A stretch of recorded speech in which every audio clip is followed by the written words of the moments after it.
Hi, welcome to another episode on the Singapore's Real Estate Explained channel, or you can call it podcast or video, that's powered by the JNA Real Estate Investments team. Today, we have a new guest, and he's none other than Lucas himself. You can say hello to the viewers. Hi, everyone. Yes, and this is Lucas. Lucas is actually a member on our JNA sales force as well, a dependable individual who also has just recently sold two. Wow. Record-breaking penthouses in Orchard and Clarke Quay. But why is Lucas here today? Lucas here is here not because of the Lock It series. He'll be covering it later on. But Lucas will be appearing every single week with me to give a summary of what happened in the news in real estate the previous week, right? Yeah, that's right. So today we are going to be covering the first episode, right, of Breaking Real Estate News this week with JNA. Or what? Breaking real estate news. Breaking real estate news with JNA. Our marketing team is going to kill us. Can. In the news.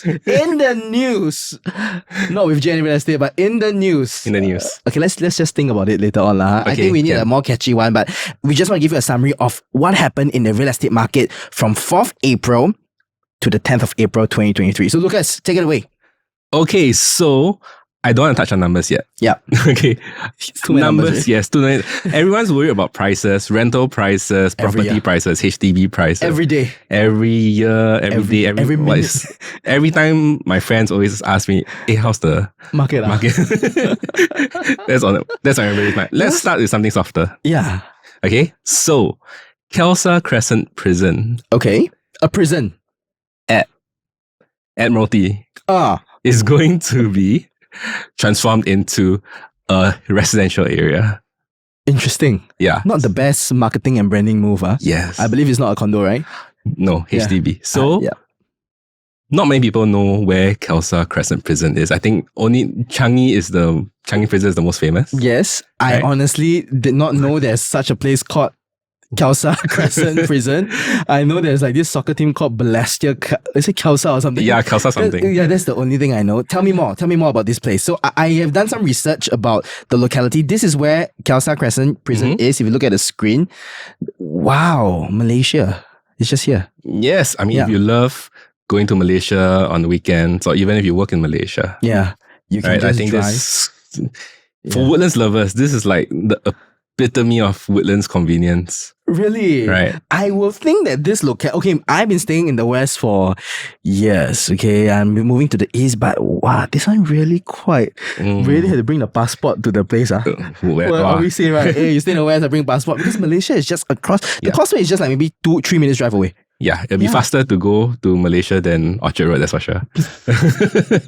And that is a hack on how you can reduce your expenditure in this high interest rate and inflation environment. Interesting. And I was just looking at the master plan. What I'm saying here is that there are two master plan, there are two sites that's going to be residential.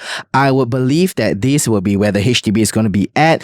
The one in pink is actually where residential and commercial is going to be. So you're going to expect some commercial developments. The one in blue is actually where the business park is. So there'll be a good mixture of tenant mix. I think there'll be quite a lot of demand for people specifically wanting to work in the area and stay in the area as well. Definitely. Interesting. I'm expecting a very high rental. Will you stay there? You- I thought you're a Woodlands lover. I am a West Side lover. He stays in Bukit but Panjang right now. Yeah. What about I Woodlands? serve a lot of buyers. Yes. And I have had certain buyers that tell me that anywhere in Singapore also can. Yeah. Not Woodlands can already. Wow. I heard about the Yishun horror story lah. Yeah. But funnily, right?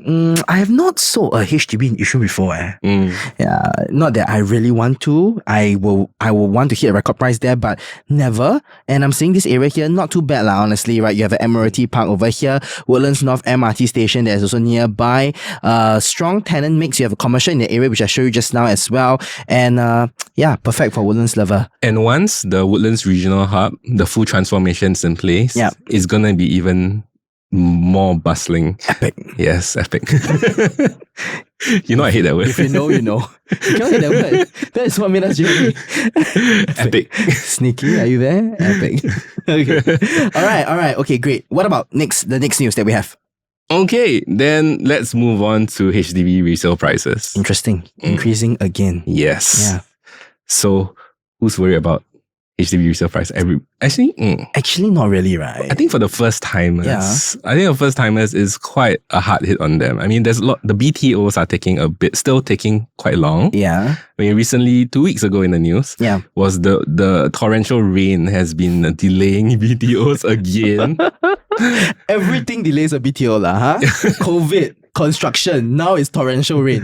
Luckily, Singapore got no typhoon. It got typhoon also. In the past few years, ever since COVID happened, and we have been serving so many HDB buyers, right? And we are always advising them to say, wait up, don't buy. The market is hot. Please don't buy. And we realize that circumstantially it's hard for some not to buy because they already planned for their wedding or their kids are coming. Yeah. And the delay in BTOs really is a bane. It's a bane in a lot of people's existence right now. But good news is this, right?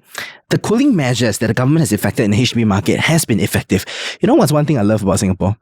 Not really about the cooling measures, to be really honest with you, but the government is just so smart, lah. They just put a policy up and then market cool already, right? There's so many different kinds of combinations, permutations that you can choose, right? Yeah. And what I'm saying here is that even though HDB resale prices did indeed increase by 0.9%, right? But this is the smallest rise in 10 quarters, leh. It's still increased though. Yeah, it did increase. I mean, actually ever since 2013, HDB prices have plateaued. Only during COVID, then you can see HDB prices hitting up again, right? And what I'm saying is the biggest increase is going towards the 5-room flats of 1.2%, right? Executive flats, of course, the most at 1.5%, but there's also a decrease in resale transaction volume as well, right? The article is stating that an expert has mentioned that the market will stabilize over the next few quarters. I truly believe so. It's been reported that it's stabilizing for the past few months. They've been saying this, right? That HDB is stabilizing. I think this is because a lot of people still can't stomach the prices of HDB. Like, when a 4-room flat hit $1 million, right? People say it wouldn't happen, but it happened. Right. Absolutely. Yeah, but I do think it's stabilizing as well. Yeah, we are sensing that on the ground. For the sake of my children. Yeah, hopefully, right? I don't want to see HDB hitting 2 million, 2.5 million. That's insane. But I'm quite confident that the government is not going to allow HDB to hit that pricing because it's affordable housing, right? Yeah. And 80% of Singaporeans stay there as well, right? Well, what I'm saying right now is on the ground, you're seeing sellers being more realistic. You are seeing that HDBs are selling slightly longer than the past years where within an hour, we can sell a HDB, right? And one thing that I also want to mention is this. The thing about HDB is that, this is my prediction, that the government, maybe 5 years later when it happens, right, then we can review this tape, will be more stringent on the valuation criteria of HDB and eventually may even restrict cash over value transactions. That's been talked about for very long. Right? I think they are keeping it in their back pocket. Yeah, for that waiting for that ultimatum to be out. Yes, and with the ultimatum out, HDB prices will be good. Yeah, but at least slowed down. All right. Yeah. What about next? So we've covered the HDB resale prices, and now we are going to talk a little bit more about what happened to the private market. Okay, so private home prices continue to rise. Not really surprising. In quarter 1, 2023, plenty of new launches that enter the market. Tembusu Grand hit 55% closing, right? Yeah. So tell me more about this article. Okay, so the private property prices have increased by 3.2% this quarter. Yeah. And the thing is that last quarter, it only increased by 0.4%. I think a lot of people were expecting that. Yeah. Private property prices have finally cooled. Yep. Especially like government introduced like new cooling measures and all that, right? Yes. But I think what you see here is that actually it hasn't. Yeah. Last season, probably people were just traveling during the holiday season. There's some revenge traveling that happened and the borders are open. Yeah. And what I'm seeing now is that I think you're absolutely right? There's from December, January, February, we are seeing there's lesser transactions that's happening, right? A lot of people are overseas or, some are concluding a financial year in March, right? But now there are a lot of expats and foreigners who are coming to the market. We are witnessing that. Recently, we just sold the Orchard Penthouse at $2 million ABSD paid by a foreigner. Yes. That's insane. It was already 300k over valuation. Yeah, 300k over valuation, $2 million on top of it, ABSD, right? Yeah, interesting. And what I'm seeing here is that the rental market has also remained stable. Yes. That's good news. And I think that is also because of the TOP supply. Okay. Yeah. I have my own opinion on this thing. Okay, so a lot of word on the ground is that the rental market has stabilized, right? Yes. And on the ground, actually, I do feel that too. Yes. It's a lot of higher prices are really not being accepted by the rental market anymore. Tenants are not looking to rent those places, right? Yes. Yep. In fact, we'll be sharing later on how expats have been turning to renting HDBs. And I've seen some angmos in HDB enclave these few times. I think it's so interesting, by the way. Yeah. Okay, but my opinion is, I think the rental prices just need some breathing room. Yeah. To be accepted by the market first. Yeah. Before its next continuation to rise. Really? Yes. I am of... okay, so... Wow. Personally, I feel that rental prices will be moderated by Q3 this year. My perspective is like this, right? There are so many... Okay, so most of the... Okay, why is there this sudden increase in rentals, right? It's because there are so many individuals who have bought new launches in the past years who need a place to stay. Yeah. And maybe they have sold their places already, right? And this year, there's a crazy amount of TOP unit developments, like 40. So I think even my clients, right, who bought with me and different new launches, they are already going into contracts where there is no lock-in. Yeah. They are extending it without lock-in. They pay slightly more, but no lock-in. And their unit just attained TOP and they are moving in soon already. So I'm just saying there's this glut in demand in the market. That's exactly true. And I think it really will depend, whether or not rental prices continue to increase, will depend on how the market reacts. Because a lot of these, especially those high-end leases, right? Yeah. Those like over $8,000, $10,000. A lot of these are company leases. Absolutely. Corporate leases. Yes. Yeah. And the companies are finding it very expensive to keep their expats here. Yeah. Right. So they've been more fluid with their work from home policies. They can work from their home country. Yes. Right? Yes. And if that becomes the norm, then we will see absolutely prices. Just today, JP Morgan just had a talk with their directors and said, you should be working minimally 5 days in the office. It's so funny, right? And I was just thinking about the whole work from home policy. Okay, great. So this is what's happening in the private home market, private residential market. I think that prices will continue to rise. Let's see how the rental market goes. And what you mentioned just now, expats. Yes. Turning to HDB flats as condo rental prices soar. It's not that bad. Yeah. It's not that bad. I mean, it's just funny. You come to a foreign country, right? Yeah. Come and experience the whole Singaporean lifestyle, why not, right? I don't know. Let's say if I'm in Ho Chi Minh now, I want to stay in a very nice apartment. Because I just want to feel more closer to home, right? Okay, but that's a true perspective. Like Tiong Bahru, you see a lot of expats there as well. Yes. Even though they are HDBs. Yes. Yeah. I mean, maybe just a year or two until the market cools down. Yeah. You can always decide then whether or not you prefer to stay in a condo. Or HDB. Actually, there are merits to HDB. I have seen HDBs that are beautiful when they're renting. Yes. And it looks like you are in your own oasis when you enter. Yeah. And it's bigger. Yeah. Why squeeze in a small apartment? Sometimes you don't even use the pool. Right? Exactly. Yeah. Cool. And the reason for this is because, if you are comparing like rents from 2 years ago and the rents now, totally different. What you were paying $5,000 before is probably about 9,000. It's insane. 500 now. Yeah. It's insane. I have a tenant that paid $2,400 for her lease 1.5 years back. Yeah. Guess how much she's paying now? 4,000? Absolutely. $4,400.